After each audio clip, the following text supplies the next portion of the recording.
Bien, c'est une bataille qui a commencé dans le monde municipal avec le gouvernement libéral qui a passé des lois, c'était des projets de loi au départ, pour tenter d'attaquer les régimes de retraite sur des bases qui étaient très, très démagogiques. Ils gonflaient les chiffres pour frapper l'imaginaire puis tenter de réduire les coûts de la rémunération globale. Fait que quand j'ai vu que le gouvernement voulait s'attaquer à ça, déjà que le régime public au Québec était, puis est toujours, à mon avis, nettement insuffisant. Fait qu'enlève la pression sur les régimes publics, c'était gagnant-gagnant.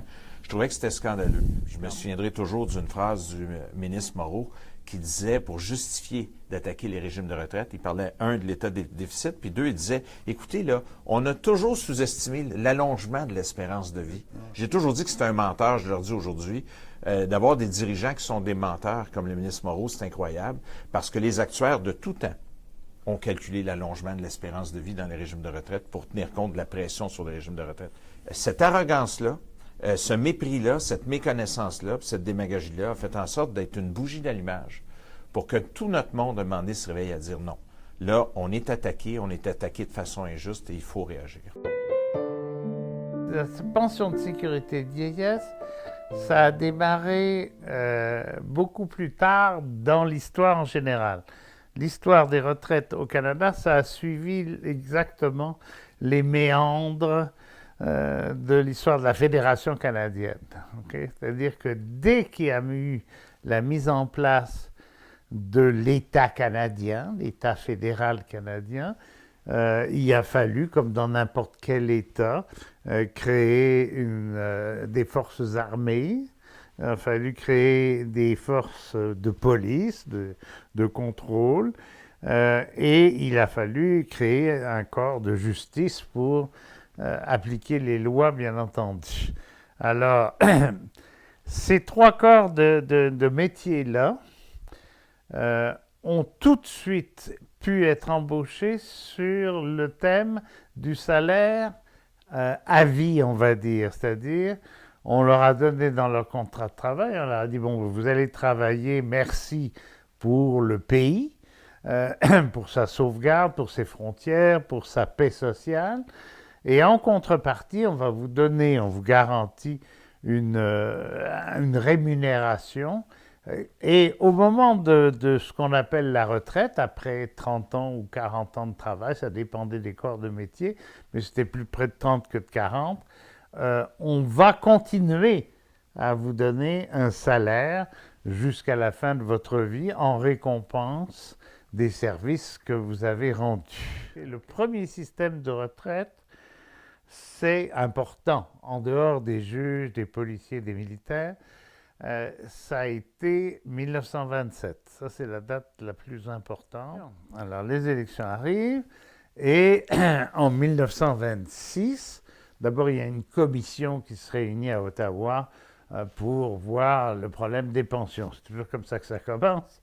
Mais en 1926 aussi, Mackenzie King, qui allait devenir Premier ministre du Canada en 1927, promet dans sa campagne électorale de donner 20 $ par mois.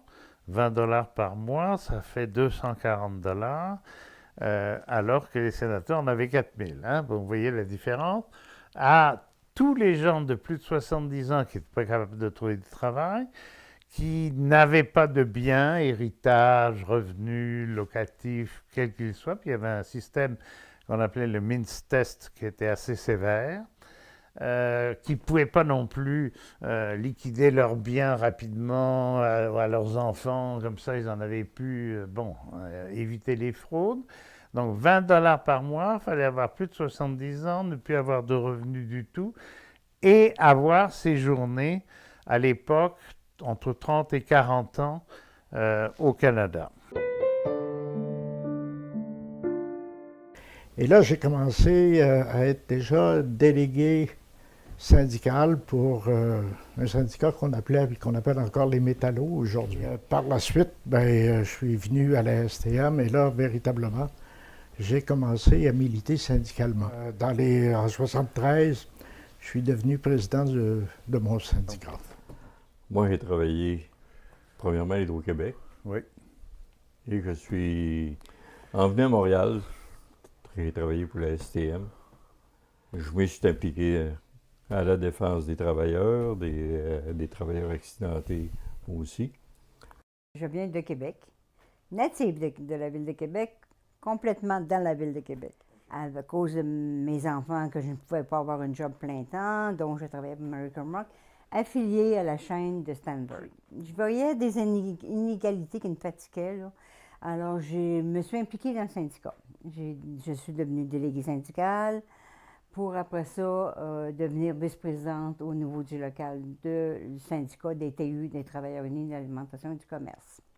Fait que c'était comme une marque pour moi, là, que c'est moi qui avais la condition féminine. Alors, je me suis battue pour les femmes toute ma vie. Moi, j'étais un petit gars de Montréal. Je suis né sur l'île de Montréal. Moi, je mélange tout le temps à ce coin-là, dans le coin de Verdun. Moi, j'étais mécanicien pour la STM, la Société de transport de Montréal.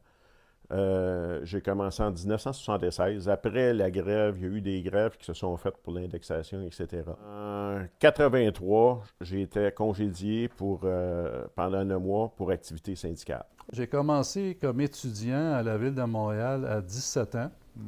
Je suis rentré comme permanent à la Ville à 19 ans. Puis je suis resté actif au syndicat jusque pendant 1 an à peu près. Alors je suis parti en 1995, j'ai quitté le syndicat en 1996. J'ai jamais autant travaillé que quand j'étais au syndicat, mais j'y prenais un plaisir immense.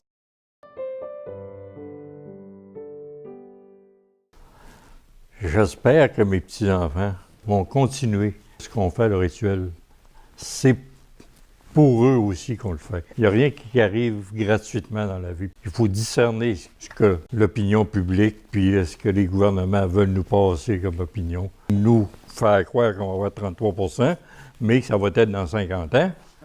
Oui, c'est de la démagogie. On rit du monde à l'heure actuelle. C'est difficile. Le gouvernement ne nous a jamais donné des cadeaux. À l'heure actuelle, ils sont amorphes.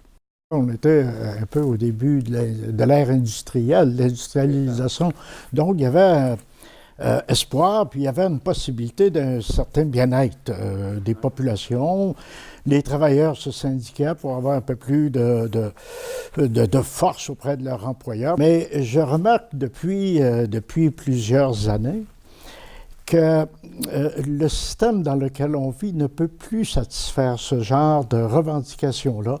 Tant et aussi longtemps qu'on va rester dans le même système dans lequel on vit, je pense que dans le futur, les améliorations quant aux conditions de vie, que ce soit pour les travailleurs ou que ce soit pour les gens qui sont à la retraite, je ne pense pas que ça va progresser. De plus en plus, le système de retraite qui a été établi, le système par capitalisation, de plus en plus ne fonctionne plus. À tous les jours, on entend des groupes de retraités qui voient leur pension, leur rente coupée parce que l'employeur est en faillite.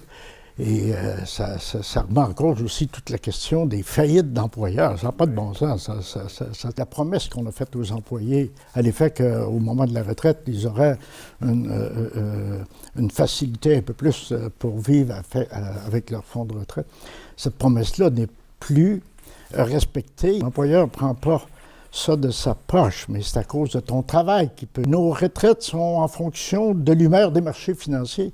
À mon avis, ça ne peut plus fonctionner. Toutes les récentes lois qu'on a eues depuis les 3 ou 4 dernières années, ce sont des lois qui fragilisent. L'avenir ne s'annonce pas bien là, pour les retraités actuels, y compris les retraités actuels, à mon avis, et les futurs retraités encore pire. Alors, c'est tout ça la problématique dans laquelle on vit.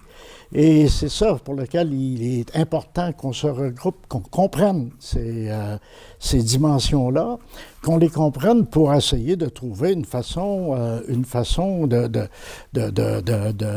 minimalement, en tout cas, de sauver les meubles. Maintenant que je suis rendu à l'âge que j'ai, je regarde les attaques frontales qu'on fait contre la retraite comme telle, pas juste contre l'argent des retraites, mais je me demande ce qui va arriver à mes enfants, à mes petits-enfants.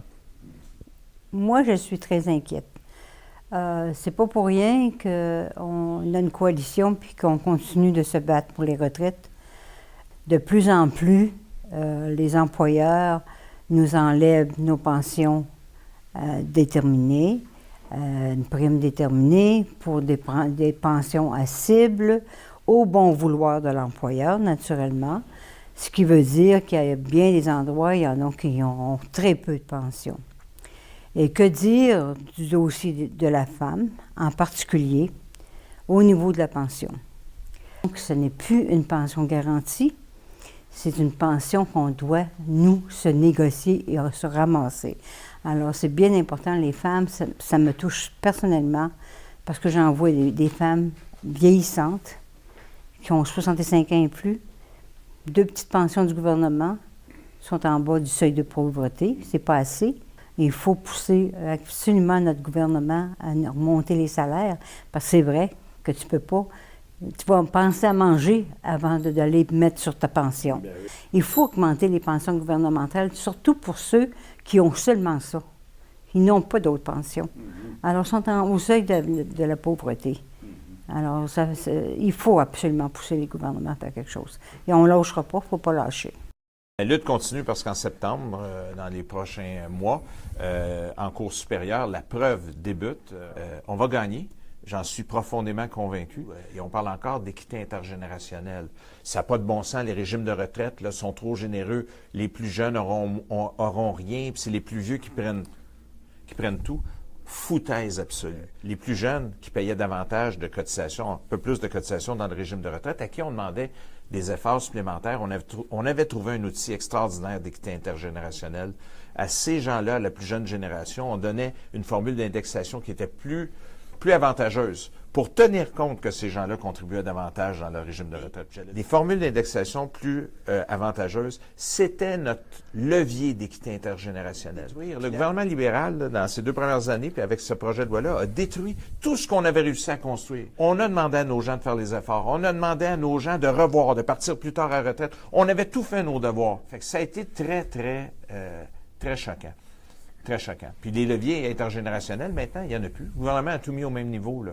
Fait que c'était de la foutaise que quand le gouvernement prétendait qu'il se préoccupait d'équité intergénérationnelle. Nous, on s'en préoccupait parce que c'est nos membres. Mais moi, je suis profondément convaincu qu'il faut continuer à améliorer les régimes publics. C'est pas suffisant. Le régime québécois a été amélioré, mais c'est encore loin de la coupe aux lèvres. C'est un étalement qui est sur plusieurs années. Et il va falloir en faire davantage. Non, on n'a pas à crier victoire. On doit continuer le travail. Mais on est en 2018 et on doit encore se battre. Même si le partage des risques est à 50-50, il n'y a pas de partage de gouvernance. Ce sont encore les employeurs qui décident des investissements. Mais je dirais que les organisations syndicales du monde municipal je pense qu'on a été tous solidaires et très tricotés serrés là-dedans. C'est le président de l'Association des pompiers de Montréal, Ronald Martin, qui disait, on se côtoyait, on se disait que ça n'a pas de bon sens ce qui se passe là, puis c'est son idée d'avoir formé de dire il faudrait former une coalition. Le statu quo n'est plus une option, il faut faire quelque chose. Il y a de la pression sur nos régimes de retraite, puis là, on a une couple de démagogues qui veulent essayer de mettre la hache dans nos régimes de retraite. On doit faire quelque chose. C'est sûr qu'il faut toujours brasser la cage. Bien, il faut prendre le leadership des batailles comme celle-là, des régimes de retraite, mais pas la prendre seule. Que notre collaboration avec la coalition C2V2, ça a été extraordinaire. Tout le monde a travaillé ensemble à se dire, on a un objectif commun. En bâtissant des ponts entre nos générations, la génération des retraités, de la population active et des plus jeunes, on va arriver à protéger puis à faire valoir dans l'opinion publique l'importance des batailles. Le mouvement syndical est utile et pertinent toujours en 2018. La mission d'un syndicat, c'est d'être la voix de ceux qui n'ont pas de voix. Les retraités d'aujourd'hui sont nos membres d'hier. On peut-tu s'en occuper? Moi, je dis toujours, les retraités, ce sont d'anciens actifs. Donc, c'est nos membres. On doit se préoccuper du sort de nos retraités parce que c'est toujours nos membres. Moi, je suis profondément opposé on a vu avec les projets de loi où on permet aux employeurs de vendre les rentes des retraités à des assureurs. À chacun des syndicats de regarder la place qu'ils veulent faire aux retraités. Mais le pont, pour moi, il doit se faire. Puis si on parle de négociation de convention collective, je pense d'être capable d'avoir cette communication-là avec des personnes retraitées pour être capable d'établir ce pont-là. Vous m'avez parlé de la coalition C2V2. Je trouvais que c'était une façon extraordinaire pour une organisation syndicale de donner un coup de pouce. La coalition joue un rôle qui est plus large que ce que nous, on joue comme rôle aussi. On va gagner. Ça va prendre du temps, mais on va gagner. Fait qu'ils vont l'avoir d'un dent parce que ils vont être obligés de rétablir rétroactivement. Encore une fois, avec les retraités de la coalition, avec C2V2, tout le monde, toutes les générations ensemble, on a été 50 000. 50 000 dans les rues de Montréal qui marchaient pour une raison, défendre le régime de retraite et parler de régime de retraite. Les gens ne demandent qu'à être mobilisés. Voilà. Mais il faut être inspirant. Puis à l'époque, tout le monde ensemble avec les retraités de la coalition, je pense qu'on a réussi à inspirer le monde, puis à croire qu'on pouvait faire une différence.